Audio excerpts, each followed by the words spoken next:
Best of R / Tales from Tech Support episode 112. Subscribe for edit videos daily. Years ago when I was working for a wholesaler of CCTV equipment, we had a terrible customer that was always rude, and instead of asking about pricing he always said something like, "I want ABC, and I want to pay Zikes and I need it tomorrow." I was working there as a tech support / CCTV guru, and when the phones are busy from the internal sales we took T calls instead. So we have $me and rude customer $dipstick.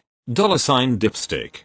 This is $dipstick. I want 3000 meters cokes and want to pay 1,500 euros and need it tomorrow. $me. I'm sorry, can't do. It would cost you 3000 euros. $dipstick. Ridiculous. I can buy it at random Holazilla for 1,500 euros. $me.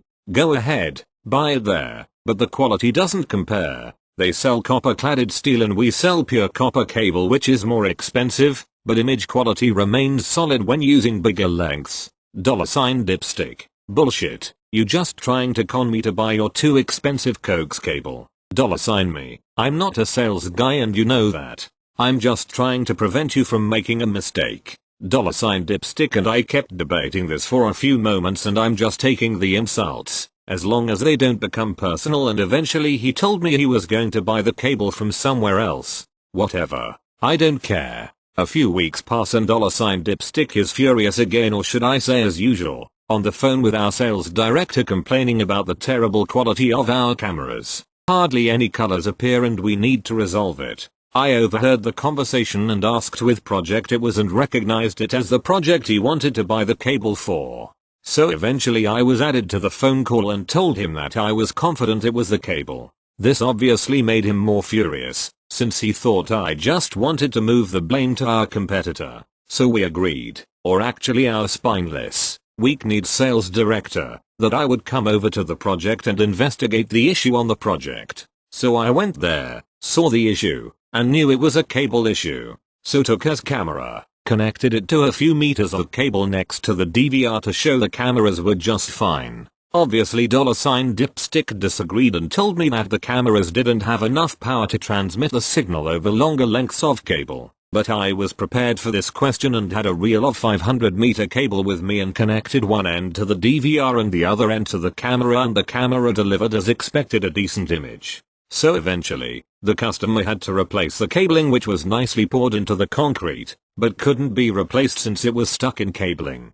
So saving 1,500 euros on cabling cost him, in the end, multiple times that amount, since he had to replace the cabling and mount conduit on the ceiling for the cabling, which made customers unhappy since he wanted a nice ceiling without conduit in his parking garage. Of course, the customer didn't change its attitude. Thank you. Next. I got a call as a help desk tech from a client having issues with his printer. He wasn't the greatest at answering questions, so it took a while to get some clear information. Basically, he couldn't get the device to print single-sided. After checking his driver settings, the printer's configuration, and doing a few test prints, I eventually figured out what the issue was. Me. Can you check the paper in the paper tray? Noise of tray opening.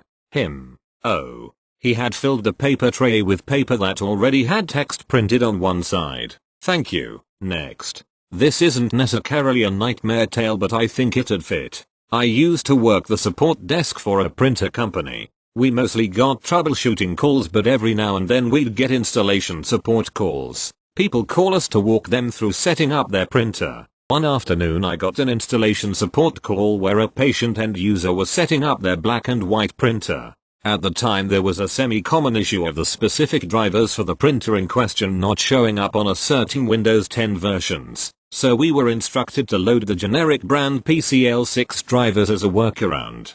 So I remote into the user's computer and install the generic PCL6 driver. I run some test prints and everything's working properly. The user asks if I could show them how to set the default page size to A4 so they don't have to change it in their software each print. Sure enough, I open up the printing preferences and walk them through saving A4 as the default size, but as I'm explaining, an option in the bottom left catches the user's eye, automatic/monochrome/color. The user asks this button here on the screen. If I click it, will my paper print out in color? Now, the generic brand PCL6 drivers work for both mono printers and color printers, so this option is a leftover meant for color models. I explained that to the user, and they seem to understand. However, in search of clarification, the user rephrases, "So if I click this and print, it won't print in color?" I respond, "No, it won't because your printer doesn't print color." The user asks, "But if it does?" Not really having a solid answer, I blurt the first thing that comes to my mind: if your black and white printer prints in color, I would advise calling an exorcist, or burning it. Thankfully the user did not become mad at this response and had a good laugh about it. With that cleared up, the user was set up to go, and finished the call. Thank you. Next. So, I'm not a tech support pro, but I am to go to go among my friends, since I know enough to Google the issue and have built my own PCS before. Dramatis personae. Old friend of, wonderful woman, and wife to AG, I have been friends with since our university days. Avid player of JRPGs and jump and runs since the PlayStation 2. Currently in love with her Nintendo Switch. Architect guy, AG, husband of. Convinced of his own technical abilities, since he fixes everything around the house and is an architect. Nice guy, but overly concerned with his manliness. Has been known to gently mock his wife for her gaming ways. Me. It is lockdown season. Gamers all around the globe have time for their hobby, and Ov spends hours playing through the Nintendo eShop, using frequent Skype conversations with Me to stay in touch and challenge me to play through her latest Mario Maker 2 levels. But about 3 weeks ago something new happened. So, my husband is really bored and wants to try gaming, but he doesn't like the kiddie games I play. I can hear her eyes rolling through the voice call. He wants a gaming PC, but I'm really out of the loop with the latest hardware. Since you bought a gaming PC recently, could you recommend one to us? I don't think he'll use it a lot, but I'd love to play some RPGs that aren't on console anyway, so I said I'd ask you for recommendations. Me. Sure, but if you just want to try some RPGs, your Dell laptop should be fine for some older ones. I know, but he wants to do it properly. A real gaming machine. Could you find a tower for 700-800 euros? Me. Of course, that's no problem. After the call I shop around for about 20 minutes and send her a link to a good offer for 699 euros. Then I make a crucial mistake. I recommend using the Storefront configurator to pay 30 euros extra for a gold-rated SU, just to be safe, and maybe consider upping the RAM from 8GB 2666 to 16GB 3000. Apparently this triggers an unprecedented avalanche of tech elitism and penny saving from AG, who hops on our next Skype call. AG. So I played around a bit with that configurator on the Storefront. It looks like these components are pretty interchangeable. Me. Innocently. Sure, the components are from all kinds of companies. The store I recommended buys the stuff and assembles it for you. AG. That can't be free. Me. Still not seeing where this is going. I guess not. It's a bit more expensive than buying the stuff yourself and assembling it, but they make their money from you buying all components through them, so the markup for assembly isn't a lot in the end. AG. I've compared prices on Mythical Female Warrior, and I could get the exact same components quite a bit cheaper from there, or better ones for the same price. Me. With Dawning Dread, I wouldn't recommend that. Building a PC is a hassle, and if you break something during assembly, chances are you're not getting warranty for it. Sounding slightly exasperated. See, I told you. Let the pros assemble the machine. They even have a 36-month warranty, so if anything arrives broken we can just bring it into their store here in town. AG. I can handle assembling a few parts. I'll just order them from Mythical Female Warrior. Thanks for recommending the parts. I looked around some and they look really solid. AG leaves the call. This will not end well. This will be the doorbell again. I know it. AG and have a doorbell with an intercom installed by AG. The intercom has never worked. Me. This will not end well. Things are quiet. Continues to do unspeakable things with bullet bills, taunting me to use their projectiles as a deadly staircase only to drop a Goomba on my head when I finally do. Until yesterday, when I receive a call from AG and off is on voice, but AG is broadcasting video from their garage, an open case lying on his workbench. AG, without any introduction, what kind of strange grease do these computer people use? This stuff is useless and kind of grimy. Did they send me expired stuff? ME, confused. Hello AG, what? AG, I'm building the PC and had trouble putting the RAM in. ME, my brain choosing to ignore the grease comment. Did you open the clamps before trying to push them in? 10 ominous seconds of silence. AG, I think so, yes. ME, push them down on both ends, then slide the RAM in. It should take a bit of pressure, but not too much, and they will click in place when the RAM is sitting right.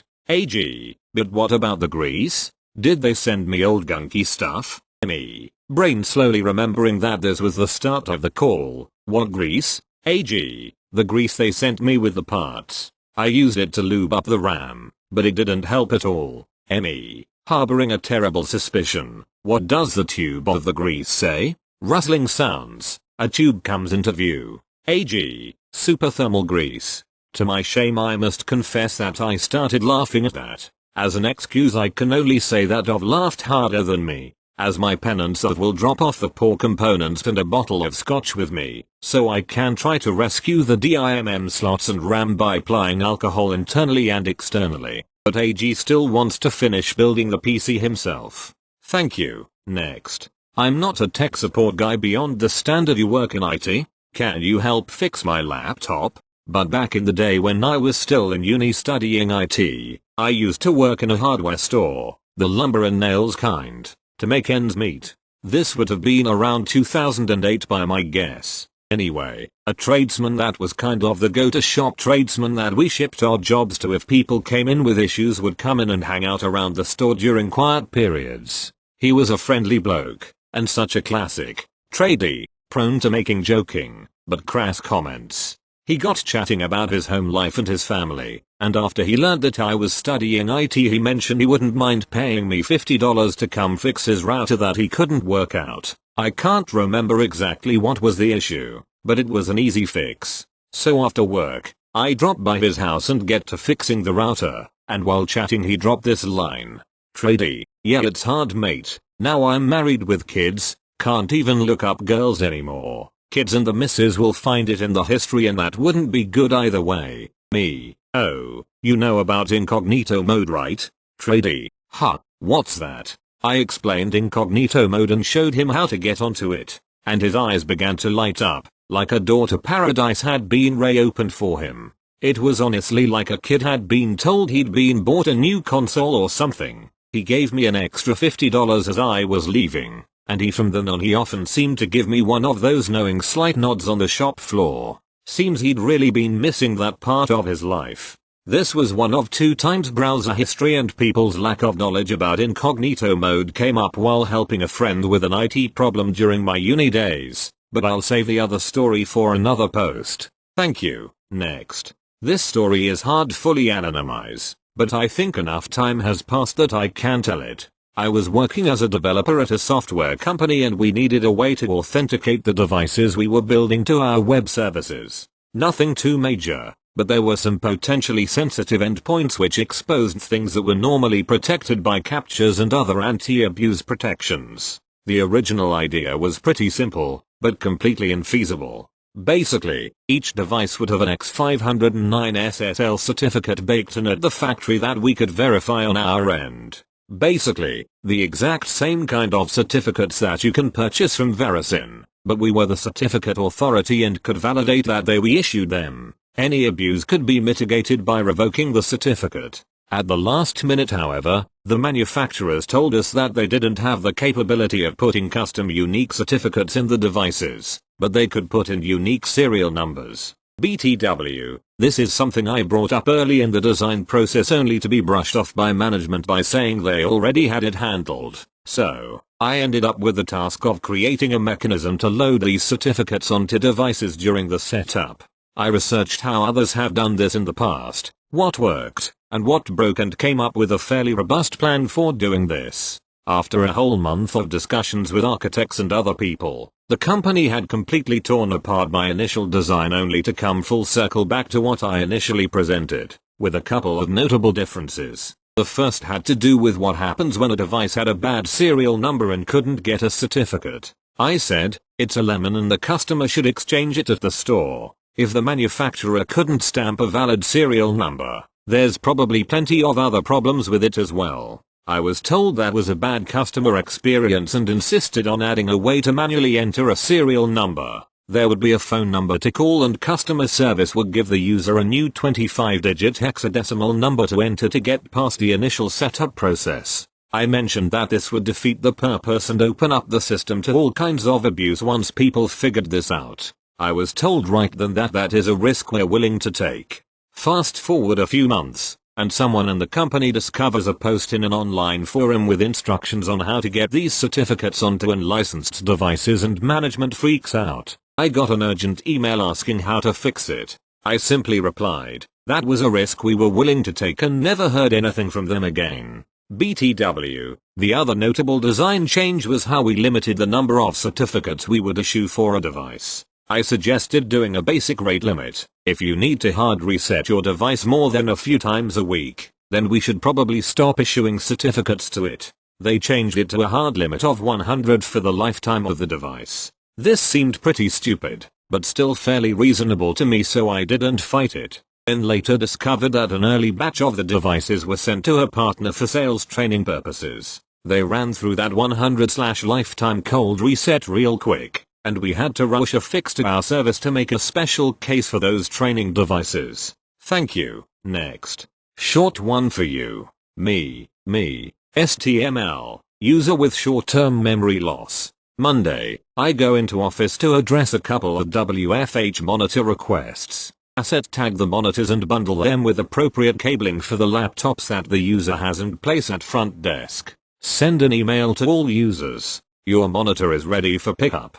Closure notes for each ticket show, monitor and appropriate cabling left at front desk for user to retrieve at their convenience. Tuesday, email response to my notification. STML. Does mine have a VGA cable with it? Me. Yes. STML. Additional email. Where do I pick up? Me. Front lobby desk. Wednesday. STML submits a ticket. What's the status of my monitor request that was closed? Other tech. Doesn't look at ticket notes. Just original person ticket was assigned to and routes to their queue. Me. Sees the ticket. WTF.